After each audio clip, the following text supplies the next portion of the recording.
రామకథను వినరయ్య ఏడు కొండలవాడ వెంకటరమణ. సడిచేయకో గాలి సడిచేయబోకే దేవ దీనబాంధవ, కలవరమాయే మదిలో కరుణించు మేరీ మాత. మధుర గాయని లీల పేరు చెప్పగానే ఆమె పాడిన ఎన్నో పాటలు ఒకదాని తర్వాత ఒకటి గుర్తుకు వచ్చి పరవశింపజేస్తాయి. ఒకటా రెండా, వందలాది పాటలు వరదలా వచ్చి మది నిండా నిండిపోతాయి. లీల పాడిన తెలుగు పాట వింటుంటే ఆమె మాతృభాష తెలుగు కాదని, మలయాళీ అని చెబితే ఎవ్వరూ నమ్మరు.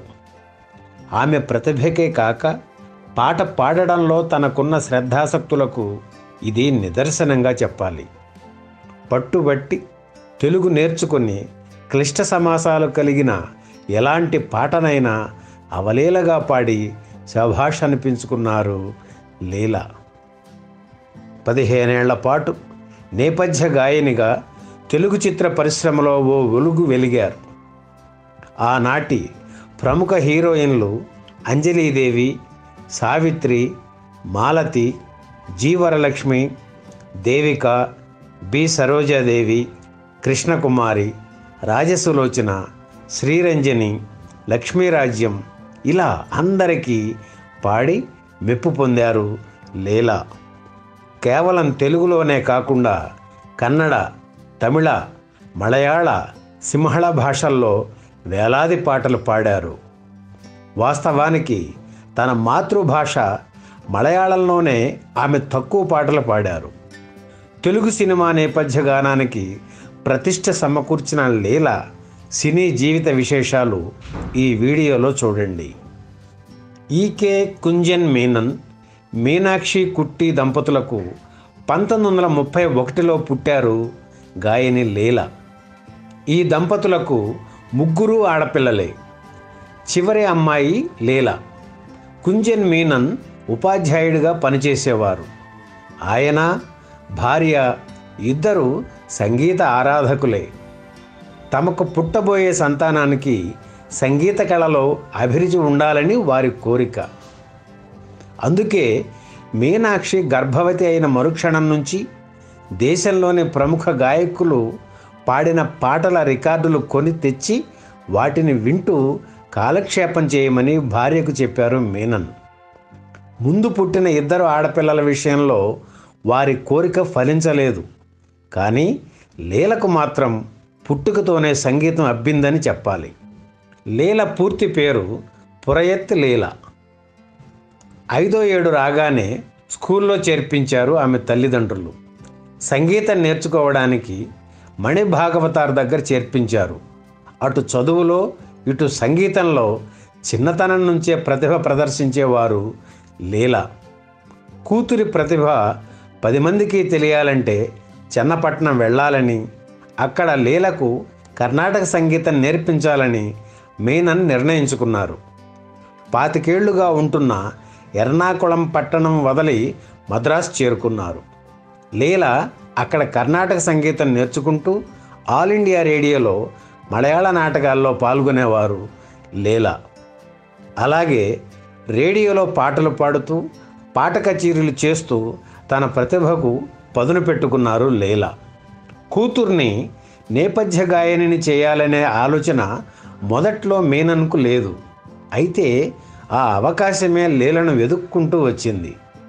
ఒకసారి రేడియోలో ఆమె పాట విని ఆమె గానమాధుర్యానికి ముగ్ధుడైన గణపతిరామ అయ్యర్ అనే ఆయన లీలను వెతుక్కుంటూ ఇంటికి వచ్చారు. మీనన్తో మాట్లాడి కొలంబియా గ్రామ్ఫోన్ కంపెనీకి తీసుకువెళ్ళారు. గణపతిరామయ్యర్ ఆ కంపెనీలో రికార్డింగ్ సెక్షన్కు మేనేజర్. లీల మైనర్ అయినందువల్ల కాంట్రాక్ట్ పేపర్పై ఆమె తండ్రితో సంతకం చేయించి లీలను కంపెనీ ఆర్టిస్ట్గా బుక్ చేశారు. అలాగే కంకణం అనే తమిళ చిత్రం రికార్డింగ్ జరుగుతుంటే లీల పేరుని రికమెండ్ చేశారు రామయ్యర్.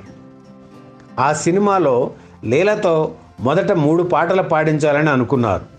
కానీ ఆమె గొంతు విని 5 పాటలు పాడించారు. ఆ సినిమాలో మేనకా హీరోయిన్గా నటించారు. ఆమెకే పాటలు పాడారు లీల. సిఆర్ సుబ్బురామన్ దగ్గర లీల సంగీతం నేర్చుకుంటున్న తరుణంలో ఆయన రత్నమాల, లైలా మజ్ను వంటి చిత్రాలకు సంగీత దర్శకత్వం వహిస్తుండేవారు. ఆ చిత్రాల్లో పాటలు పాడే అవకాశం ఆమెకు రాలేదు. కానీ గాయకుడు, సంగీత దర్శకుడు ఘంటసాల దృష్టిలో పడటంతో తను దర్శకత్వం వహిస్తున్న కీలుగుర్రం చిత్రంలో లీలతో 2 పాటలు పాడించారు. తెలుగులో ఆమెకు అదే తొలి చిత్రం. ఇందులో లీల పాడిన అమ్మా కావవమ్మ, దిక్కు తెలియక అనే పాటలు ఆమెకు పేరు తెచ్చాయి. వెంటనే మన దేశం చిత్రంలో బాలా త్రిపుర సుందరి పాటను ఆమెతో పాడించారు ఘంటసాల. ఈ పాట కూడా పాపులర్ కావడంతో నిర్మాతలు, సంగీత దర్శకుల దృష్టిని ఆకర్షించారు లీల. వాహిని సంస్థ నిర్మించిన గుణసుందరి కథ చిత్రంలో పాటలు పాడే అవకాశం రావడంతో లీల కెరీర్ మలుపు తిరిగింది. తెలుగులోనే కాదు, తమిళ, కన్నడ, మలయాళ చిత్రాల్లో పాడే అవకాశాలు ఆమెను వెతుక్కుంటూ వచ్చాయి. తెలుగు సినిమాల్లో పాటలు పాడడం మొదలుపెట్టగానే భాష తెలియకుండా భావంతో పాటలు ఎలా పాడతావంటూ లీల తండ్రి గారు టీచర్ని పెట్టి తెలుగు నేర్పించారు.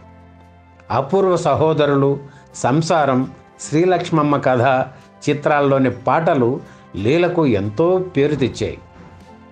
ఇక 1951లో వచ్చిన పాతాళ భైరవి చిత్రంలో లీల పాడిన పాటలు సంగీత ప్రియులకు ఆమెను మరింత దగ్గర చేశాయి.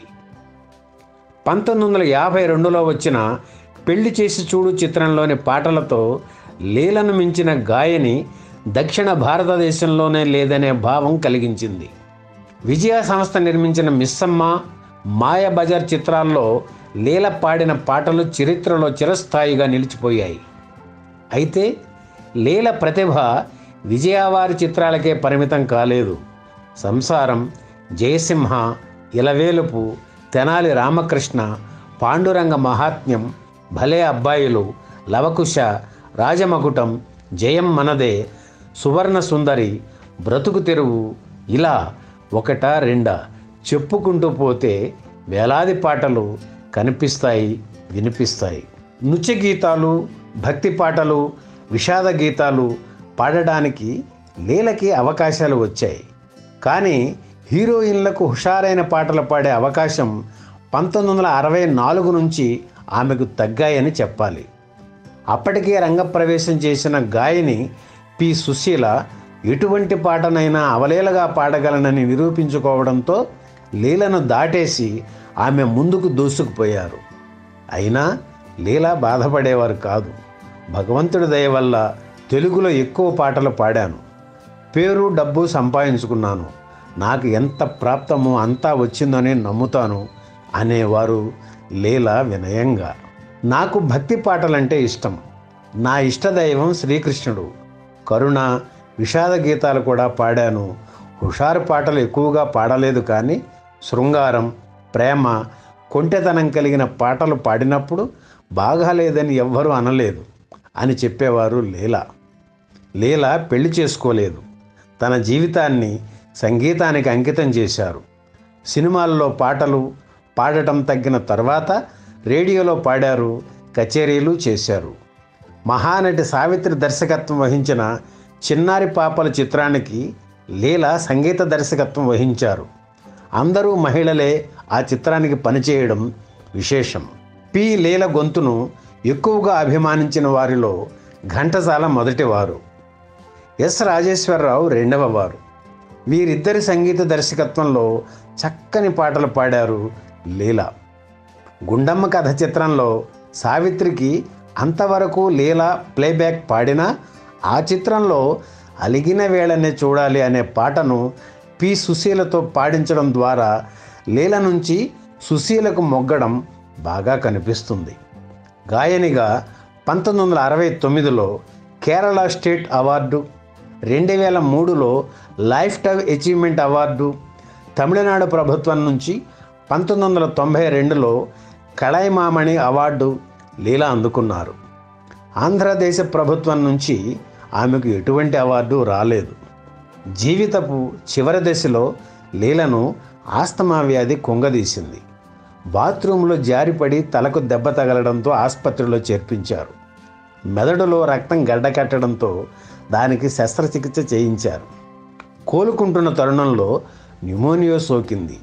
అంతకుముందే ఆస్తమా ఉండడంతో పరిస్థితి విషమించి 2005 అక్టోబర్ 31న చెన్నైలో కన్నుమూశారు లీలా. మరణానంతరం ఆమెకు పద్మభూషణ్ అవార్డు ప్రకటించింది భారత ప్రభుత్వం.